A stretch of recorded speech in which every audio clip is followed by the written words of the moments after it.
ஸ்ரீவில்லிபுத்தூர் ஆண்டாள் கோவிலில் ஆடிப்புற திருவிழா கொடியேற்றுவது தொடர்பாக பட்டர்களிடையே வாக்குவாதம் எழுந்து மோதல் ஏற்பட்டதால் பரபரப்பு நிலவியது. கூடுதல் விவரங்களோடு இணைகிறார் நமது செய்தியாளர் கார்த்திக்.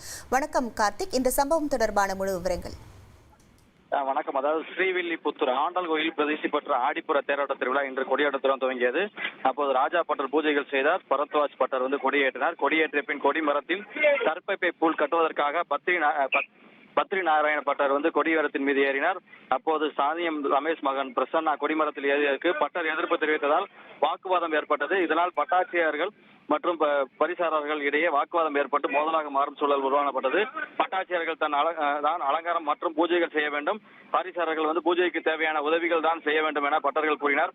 அதன்பின் கொடியேற்றிய பரத்வாஜ் பட்டரின் தந்தை வாசுதேவ பட்டர் கொடிய மரத்தில் ஏறி தற்பை புல் கட்டினார். அப்போது மணியம் அம்பியோட மகன் கிரி கொடிமரத்தில் ஏறியதற்கு வாசுதேவ பட்டரும் பட்டாட்சியர்களும் எதிர்ப்பு தெரிவித்ததால் செயல் அலுவலர் சக்கரை அம்மாள் கீழே இறங்கக்கூடியதை அடுத்து கிரி கீழே இறங்கினார். தொடர்ந்து இருதரப்பும் செயல் அலுவலரிடம் புகார் அளித்திருக்கின்றனர்.